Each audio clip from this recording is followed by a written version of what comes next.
Hi use నా లైఫ్లో December 31 John 1 ఇటువంటి ఎప్పుడూ లేవండి. ఎస్పెషల్లీ స్పెషల్ డేస్ అనేవి నా లైఫ్లో ఇంతవరకు లేవండి. అంటే ఒక స్పెషల్ పొంగల్, ఒక స్పెషల్ డే, ఒక పొంగల్ వస్తుంది. ఓ స్పెషల్ డే మన బర్త్డే, ఓ స్పెషల్ డే, ఇంకా అన్నీ కూడా.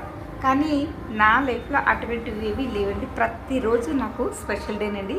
అలా ఎందుకంటున్నానంటే ప్రతిరోజు మనం ఎంతో కొంత గతం నుండి నేర్చుకుంటూ ఉంటామండి. అలా అని నేను గతాన్ని మర్చిపోమని చెప్పను.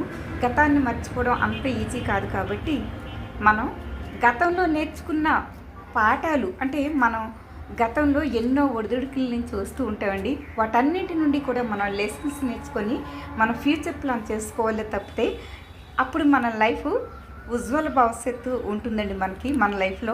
అంతేకాని గతాన్ని మర్చిపోమని చెప్పను, కానీ గతంలో నేర్చుకున్న పాఠాలు మనం ఎప్పటికీ మర్చిపోకూడదండి. అండ్ క్షమాగుణం మనలో ఉండాలి, కానీ ప్రతిదానికి కొన్ని లిమిటేషన్స్ ఉంటాయండి. చూస్తారు కదండి, నేనైతే ప్రతిరోజు కూడా రిజర్వ్డ్గా ఉండాలనుకుంటానండి. ఇట్స్ మై లైఫ్ స్టైల్ అని నేను అనుకోవడం లేదు. నేను నలుగురిలో ఉంటేనే ఏకాకిలా రిజర్వ్డ్గా ఉంటానండి. అదే నాకు ముందుకు నడిపిస్తుందని. చూసారు కదండి. And thanks for watching.